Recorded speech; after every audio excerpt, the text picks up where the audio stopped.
안녕하세요. 수서동행교회 정남 목사입니다. 오늘도 이렇게 하나님의 말씀의 은혜의 자리 가운데 나오신 여러분 주님의 이름으로 축복합니다.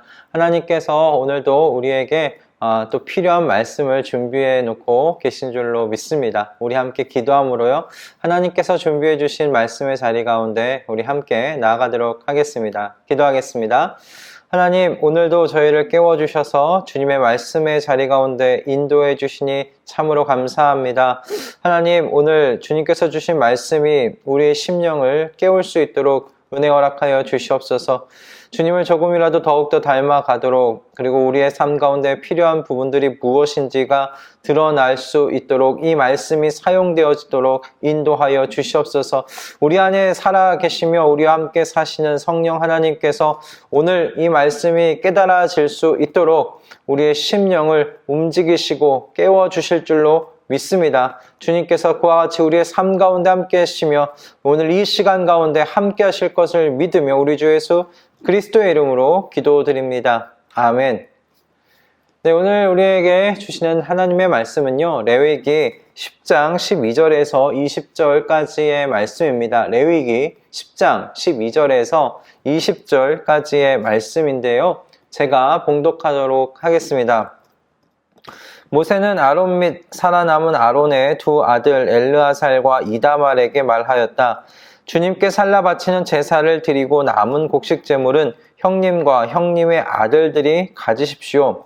누룩을 넣지 않고 만든 것은 제단 옆에서 먹도록 하십시오. 그것은 가장 거룩한 제물이므로 거룩한 곳에서만 먹어야 합니다.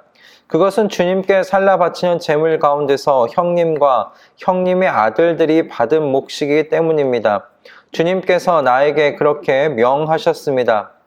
그러나 흔들어 바치는 가슴 고기와 높이 들어 바치는 널쩍다리 고기는 정결한 곳이면 어느 곳에서든지 형님과 형님의 아들들과 형님의 딸들도 함께 먹을 수 있습니다. 그것들은 이스라엘 자손이 바친 화목제사의 제물 가운데서 형님과 형님의 아들들의 몫으로 주신 것이기 때문입니다. 기름기를 불에 살라 바치면서 함께 높이 들어 바치는 널쩍다리 고기와 흔들어 바치는 가슴 고기는 주님 앞에서 흔들어서 바치고 나면 주님께서 명하신 대로 영원히 형님과 형님의 아들들이 차지할 몫이 됩니다. 모세는 백성이 속죄 제물로 바친 숫 염소를 애써서 찾아보았다. 그러나 그것은 이미 타버리고 없었다. 모세는 아론의 남은 두 아들 엘르아살과 이다말에게 화를 내면서 다그쳤다. 어찌하여 너희는 성소에서 먹어야 할 그 속죄 제물을 먹지 않고 불살랐느냐? 속죄 제물은 가장 거룩한 것이 아니냐?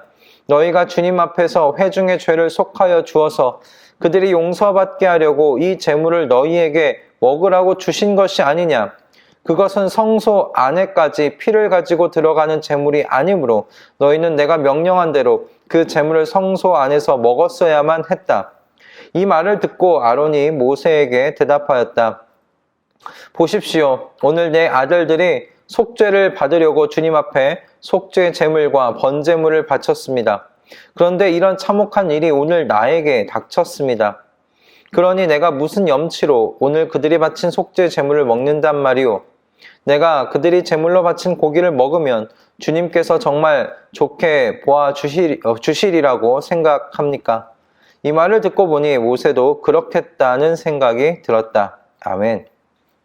네, 오늘 이 본문은 성경 전체를 통틀어 흥미로운 이야기가 기록되어 있는 부분입니다. 흥미롭다고 하는 점은 지금 모세와 아론이 하나님의 율법 적용과 관련해서 서로 다른 그런 해석을 내놓고 있다는 것이 이 이야기가 가지고 있는 특이한 부분입니다. 하나님 앞에 정말 신실한 종이 하나님의 말씀에 대해 지금 서로 다른 해석을 내놓고 있어요. 그것이 오늘 우리의 눈길을 끄는 이 본문의 특이한 점입니다. 오늘 이 본문을 보면 모세는 하나님께서 자신에게 전달하신 그 말씀 그대로 지금 멈춰진 이 속죄 제사의 남은 절차를 진행하라고 아론에게 명령하는 것을 보게 됩니다. 나답과 아비후의 죽음으로 말미암아 제사가 중단되었으니까 그 남은 절차를 그대로 진행하여서 이 제사가 하나님 앞에 완성되도록 하라는 것이 이 모세가 이야기하고 있는 바의 그 의미입니다. 그러나 아론은 모세의 명령을 그대로 따르지 않았습니다. 자신의 아들들이 불순종하여서 하나님의 불이 나와 이 아들들을 삼켜버렸습니다. 그러니 지금 바치는 이 제물들이 아들들의 죽음으로 인해서 부정하게 되었을 것을 지금 아론이 염려한 것입니다. 그래서 다음과 같이 생각한 거죠. 그렇다면 이 부정한 제물을 먹는 것을 하나님께서 기뻐하시겠는가? 나아가 이런 우리의 행동이, 이런 결정이 하나님의 영광을 훼손할 가능성은 없는가? 이 부분에 대하여 이런 질문을 지금 아론이 가지고 있었던 것이에요. 그래서 아론은 하나님께서 주신 명령대로 지금 진행한 것이 아니라 그 명령에 드러나 있지 않은 부분을 붙잡고 고민하여 하나님께서 주신 이 속죄의 제물, 제사장이 먹어야 할 그 속죄의 제물을 모두 다 태워 드리는 그 결정을 아론이 하는 것을 오늘 이 본문을 통해 우리는 보게 됩니다. 그렇게 하는 것이 하나님의 영광을 위태롭게 만들 가능성이 더 적다. 이것이 하나님께서 더 기뻐하실 것이다. 아론은 그렇게 결정을 내린 것이죠. 이와 같은 오늘 말씀을 통해서 우리가 얻게 되는 교훈은 무엇일까요? 하나님께서 주시는 메시지는 무엇일까요? 여러분, 두 가지를 좀 생각해 볼 수 있는데요. 첫째는 여러분, 하나님의 말씀은요, A는 B다와 같은 공식이 아니라는 것입니다. 오늘 본문을 보면 하나님의 말씀은요, 해석의 여지가 남아있는 것을 알 수가 있어요. 어떤 하나님의 말씀은 분명히 해석의 여지가 전혀 없습니다. 말씀하신 대로 순종해야 합니다. 예를 들어서 하나님 앞에서 우상을 만들지 말라는 말씀은 사실 해석의 여지가 없어요. 그것은 그냥 그 말씀 그대로 순종함으로 하나님께 바쳐드려야 할 말씀입니다. 그러나 고린도전서에서 우상에게 바쳐진 제물을 먹는 문제와 관련해서는 여러분 두 가지의 해석들이 나왔다는 것을 잘 아시죠? 첫 번째는 우상이라는 것은 없으니까, 우상이라는 것은 그 온 세상 가운데 신은 하나님 한 분이시니 우상이라는 존재는 없다. 그러니 거기에 바친 제사, 제물 아무것도 아니다. 먹어도 된다. 그냥 그 음식이다. 그렇게 이야기하는 한 무리가 있었다면 또 다른 무리는 하나님은 우상을 섬기지 말라고 했다. 그런데 그 제물들이 우상에게 바쳐진 제물이 아니냐? 우상에게 바쳐진 제물 또한 먹지 말아야 한다. 그렇게 생각하는 또 다른 한 부류가 있었던 것이죠. 이 두 부류가 이 문제로 인해서 갈등을 했었습니다. 하나님께서는 우상을 섬기지 말라는 사실 말씀만 하셨을 뿐이셔서 우상에게 바쳐진 제물에 대하여 이처럼 사실 해석의 여지가 있었던 거예요. 이런 말씀의 해석과 적용을 보게 될 때 우리가 가져야 할 태도가 무엇일까요? 저는 모세와 같은 태도라고 생각을 했습니다. 여러분, 모세는요, 자신의 주장을 굽히지 않고 몰아세우지 않았습니다. 그는 아론의 말을 끝까지 경청했어요. 그리고 그의 말을 다 듣고 난 뒤에 그 생각도 옳을 수 있다. 지금 그렇게 반응하고 있는 걸 볼 수 있어요. 다 듣고 그럴 수 있겠다 생각했어요. 하나님께서 주신 명령 그대로 행하지 않은 것에 대하여 불같이 화를 내던 모세의 모습은 온데간데 없이 사라지고 아론의 말을 경청하고 그의 해석에 일리가 있다는 것을 인정하고 돌아서는 오늘 이 모세의 모습을 우리가 눈여겨보아야 하지 않겠나 저는 그렇게 생각했습니다. 여러분, 하나님의 말씀은 모든 경우에 있어서 A는 B다와 같은 공식이 아닙니다. 하나님께서는 하나님의 말씀을 여러 가지로 해석할 수 있는 여지를 이렇게 남겨놓고 계세요.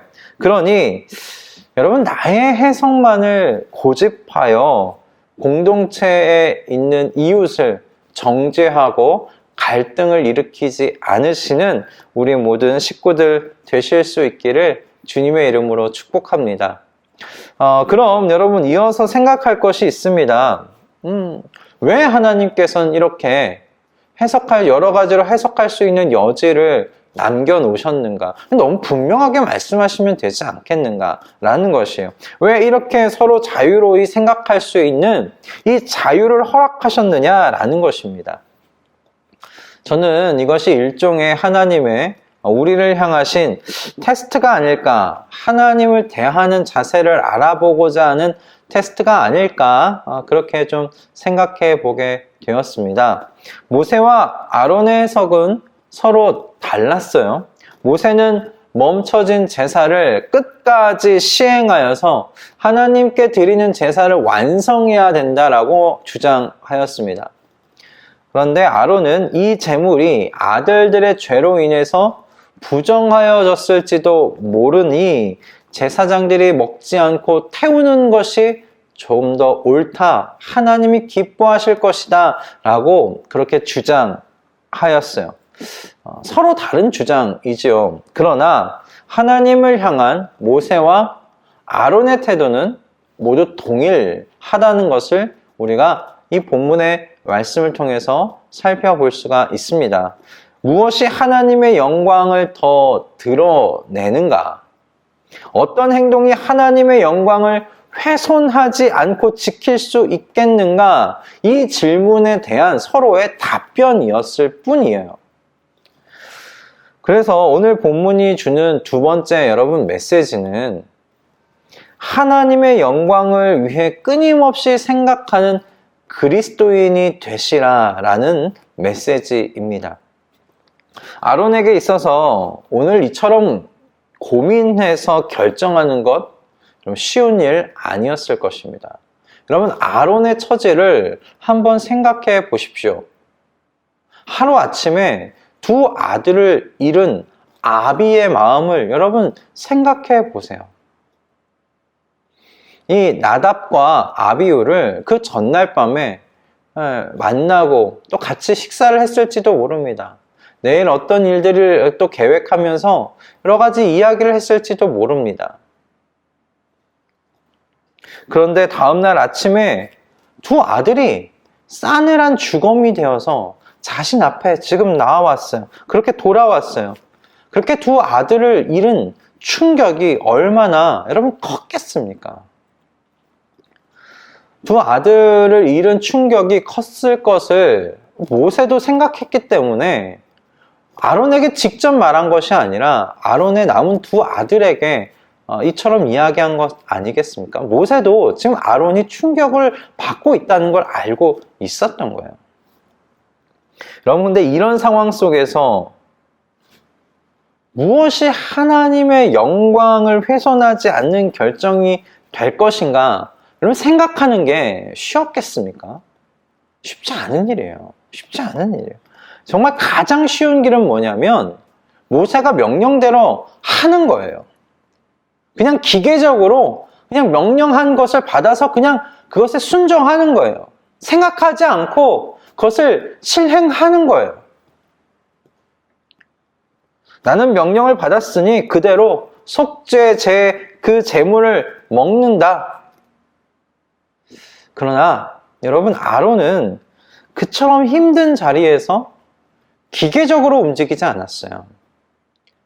그래, 모세가 명령했으니까 멈춰진 이 제사 완성하자. 다 와서 제물을 먹자. 그렇게 하지 않았어요. 아론은 고민했어요. 무엇이 하나님의 영광을 위한 일인지를 고민했어요.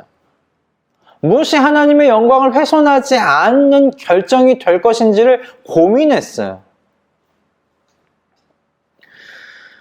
아론은 하나님의 영광에 대한 그 열심을 가지고 무엇이 더 하나님께 영광이 될까? 나의 이 결정이 하나님의 영광을 훼손하지 않을까? 그렇다면 이런 상황 속에서 어떤 결정을 해야 할까? 그는 두 아들을 잃은 그 자리에서 하나님의 영광을 위해 끊임없이 생각하며 재물을 모두 태우는 것이, 그렇게 하나님께 이 모든 재물을 드리는 것이 하나님의 영광을 훼손하지 않는 일이며 하나님께서 기뻐하시는 일이겠다. 그렇게 결정을 내린 거예요. 본문을 보면 하나님께서는요, 이 이후에 이 모세와 아론의 이 결정, 이 행동에 대하여 아무 말씀도 하지 않으십니다. 어떤 언급도 하지 아니하십니다. 하나님께서는 아론이 재물을 모두 태운 것에 대하여서도 말씀하지 않으시고 모세에게 아론에게 그대로 하나님께서 주신 말씀 그대로 행하라고 명령한 것에 대해서도 책망하지 아니하셨습니다. 그저 모세가 아론의 말을 듣고 그렇게 생각할 수도 있겠다라고 생각했던 그 말씀만 오늘 본문에 기록되어 있는 거예요. 저는 이것이 의미하는 바가 하나님께서 하나님의 영광을 위해 이 말씀을 어떻게 해석하고 적용할 것인가 두려운 마음을 가지고 이렇게 생각하고 실천하는 이 모습을 보고 싶어 하신다라고 생각했습니다. 여러분, 말씀을 무겁게 여긴다는 것은요, 말씀을 이런저런 상황 속에 어떻게 적용해야 하는지 저는 생각하는 자세라고 그렇게 정의 내렸습니다. 말씀을 무겁게 여긴다는 것은 어떤 상황 속에서 이 말씀을 적용할 것인가, 어떻게 적용할 것인가, 그렇게 생각하는 자세, 여러분, 그것이 말씀을 무겁게 여기는 것이에요. 기계적으로 아무 생각도 없이 지키는 것은 여러분 말씀을 무겁게 여기는 것이 아닙니다. 말씀을 무겁게 여기는 것은 생각하고 고민하는 거예요. 이런 의미에서 저는 아론이 하나님의 말씀을 무겁게 여기고 있었구나 생각하게 되었어요. 두 아들을 데리고 가신 하나님께 대한 서운함 때문에 재물을 먹지 않은 게 아니에요. 무엇이 더 하나님을 기쁘시게 할 것인가? 무엇이 더 하나님의 영광을 드러내는 것일까? 나의 이 결정이 하나님의 영광을 훼손시키는 것은 아닐까? 지금 바로 그것을 아론이 고민했던 거예요. 아론은 참으로 하나님의 영광을 위한 최선의 나의 행동이 무엇인지를 고민할 줄 알았던 하나님의 종이었습니다. 저는 오늘 이 말씀이 우리 모두에게 참으로 중요한 말씀이다라고 생각합니다. 여러분, 하나님의 말씀은 기계적으로 적용되는 말씀이 아니에요. 여러 해석들이 나올 수 있는 상황이라는 것이 있습니다. 여러분, 그러니 나의 해석이 최선이라고 그렇게 생각하는 자세를 좀 풀어놓으실 수 있기를 바랍니다. 각기 상황에 따라서 이웃의 이야기를 들어줄 수 있는 그와 같은 유연함을 여러분 가지실 수 있기를 바랍니다. 모세와 같이 말이죠. 그러나 여러분, 이 모든 논의의 근본은 무엇이 되어야 하겠어요? 모세와 아론이 서로 각기 다른 해석을 내놓았지만 그 근본, 그 뿌리는 똑같았어요. 무엇이냐면 하나님의 영광을 위한 열심이에요. 무엇이 하나님의 영광을 온전히 드러낼 수 있을 것인지, 하나님의 영광을 훼손케 하는 결정은 아닌지 끊임없이 하나님의 영광을 위해 열심히 생각했어요. 저는 생각을 멈춘 그리스도인은 하나님을 기쁘시게 해드릴 수 없다라고 생각합니다. 실수를 하더라도요, 여러분, 하나님의 영광을 위해 끊임없이 생각하고 실천하는 저와 여러분 모두가 되실 수 있기를 바랍니다. 하나님께서는 실수가 좀 있더라도 하나님의 말씀을 무겁게 여기면서 최선을 다해 하나님의 영광을 위해 고민하면서 걸어가는 그 삶의 여정 보시기를 지금 기다리고 계시고요. 그 삶의 여정을 기뻐하신다. 여러분 그것을 오늘 말씀을 통해 꼭 기억하실 수 있기를 주님의 이름으로 축복합니다. 기도하겠습니다. 하나님, 오늘도 우리에게 귀한 말씀 허락하여 주셔서 감사합니다. 주님, 오늘 주신 이 말씀대로 하나님의 말씀이 여러 가지 상황 속에서 적용되어지며 해석될 수 있다는 것을 우리로 하여 알게 하시고, 주님, 내 이웃이 이야기하고 있는 것에 귀 기울일 수 있는 그런 유연한 사고를 우리 모두가 가질 수 있도록 인도하여 주시옵소서. 그러나 그 모든 뿌리가 하나님의 영광을 위한 열심일 수 있도록 주님 저희들의 마음을 붙잡아 주시옵고, 하나님의 영광을 위한 열심을 가지고 하나님의 말씀을 끊임없이 생각하며 끊임없이 하나님의 영광을 위해 이 말씀을 어떻게 적용할 것인지를 고민하는 우리 모든 말씀 동행 식구들 다 될 수 있도록 주님 역사하여 주시옵소서. 감사드리며 우리 주 예수 그리스도의 이름으로 기도드립니다. 아멘. 할렐루야. 오늘 우리에게 주신 이 말씀 여러분 꼭 기억하실 수 있기를 바랍니다. 우리의 말씀, 하나님께서 주신 말씀은 A는 B다와 같은 공식이 아닙니다. 여러 가지 상황 속에서 다양하게 해석될 수 있는 부분들이 있어요. 그러므로 여러분 우리의 이웃의 이야기에 귀 기울여 볼 수 있는 마음의 여유와 그 유연함을 여러분 가지실 수 있기를 바라고요. 하지만 그 뿌리가 무엇인지를 여러분 보셔야 돼요. 하나님의 영광을 위한 정말 열심이 있느냐, 그 영광을 위한 열심 때문에 그렇게 생각하고 고민해서 이런 말을 했는가, 그럼 그것을 한번 보셔야 합니다. 그리고 여러분도, 그리고 저도 내 뿌리가 하나님의 영광을 위한 그 열심인가, 영광을 위해서 내가 고민하다가 나온 것인가, 그것을 좀 살펴볼 수 있어야 되겠죠. 여러분 그렇게 주님의 영광을 위한 열심을 가지시고 고민하고 생각하면서 하나님의 말씀을 우리의 삶 가운데 또 적용하고 실천해 나아가는 저와 여러분 다 되실 수 있기를 바랍니다. 오늘도 이 말씀을 한번 적용해 보시면서 승리하시는 한 날 되실 수 있기를 바라고요. 우리는 내일 또 아침에 하나님께서 주시는 말씀을 가지고 이 자리 가운데서 만나도록 하겠습니다. 여러분 사랑하고 축복합니다. 내일 아침 뵙겠습니다.